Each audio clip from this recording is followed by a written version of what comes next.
Je vais me permettre, Damien, de te poser deux petites questions. La première, c'est au nom de mon frère. Faut-il, pour vous, pour toi, pour Reconquête, supprimer l'AME et l'aide Puma, du coup, pour les personnes qui immigrent sur notre territoire? Et ma deuxième question, elle est plus personnelle, c'est l'abstention qui est certainement le plus gros chantier de tout parti politique. Qu'est-ce que tu conseillerais en fait finalement pour ces gens qui sont encore dans l'hésitation d'un parti politique?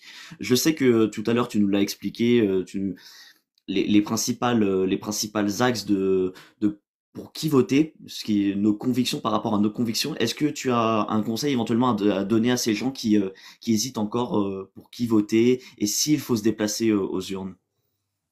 Alors sur l'AME, évidemment, ça fait partie. Moi, je veux supprimer. On veut supprimer, pardon, toutes les aides sociales non contributives des étrangers non européens, et donc l'AME, évidemment, tout en haut de la liste.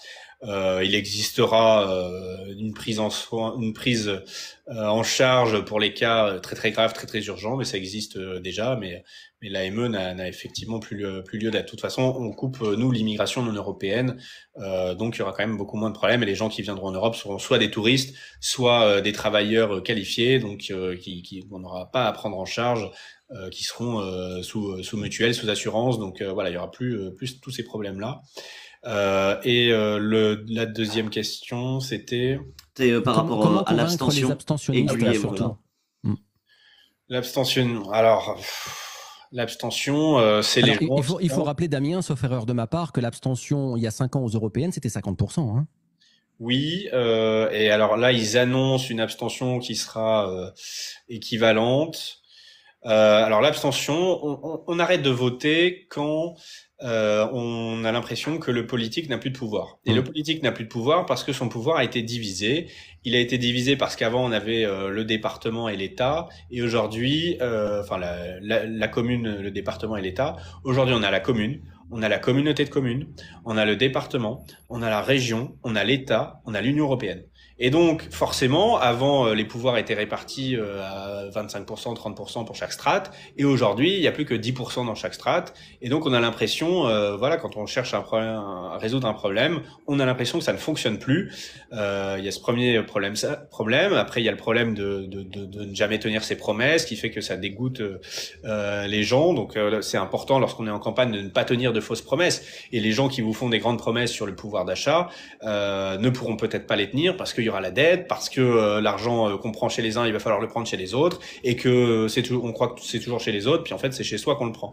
Donc il faut pas faire de fausses promesses. Et puis après, moi je dis tout simplement à ceux qui hésitent à voter ou pas, vous inquiétez pas, il y a des gens qui votent, et ces gens-là, vous leur laissez la place, et eux, ils en tireront profit. Si vous n'allez pas voter, vous ne pesez pas, les politiques parleront encore moins de vous, vous défendront encore moins, et voilà. Et aujourd'hui, il y a des gens qui veulent détruire la France, il y a un vote islamique qui vote pour la France insoumise. Eh bien, si ces gens-là votent et que vous ne votez pas, vous leur laissez la place. Et ne croyez pas, parce que la situation est difficile, que la situation ne peut pas être pire. La situation peut être pire. Si demain on a LFI au pouvoir, si demain on a la charia, si demain on a encore plus de socialisme, la situation va être pire. Donc votre bulletin de vote peut aider à freiner, à ralentir, à améliorer. Pensez à vos enfants, à vos petits-enfants. Peut-être que votre situation d'aujourd'hui est difficile, mais c'est pas une raison pour qu'elle soit encore plus difficile pour vos descendants. Donc voilà, moi je crois vraiment à la démocratie, je crois au bulletin de vote, et je pense que c'est une erreur de croire que l'abstention va solutionner quoi que ce soit. Je vais vous dire franchement, quand vous vous abstenez, les politiques sont contents, ça les arrange. Voilà, les politiques qui sont au pouvoir, les politiques qui font qui nous ont mis dans cette situation, ça les arrange.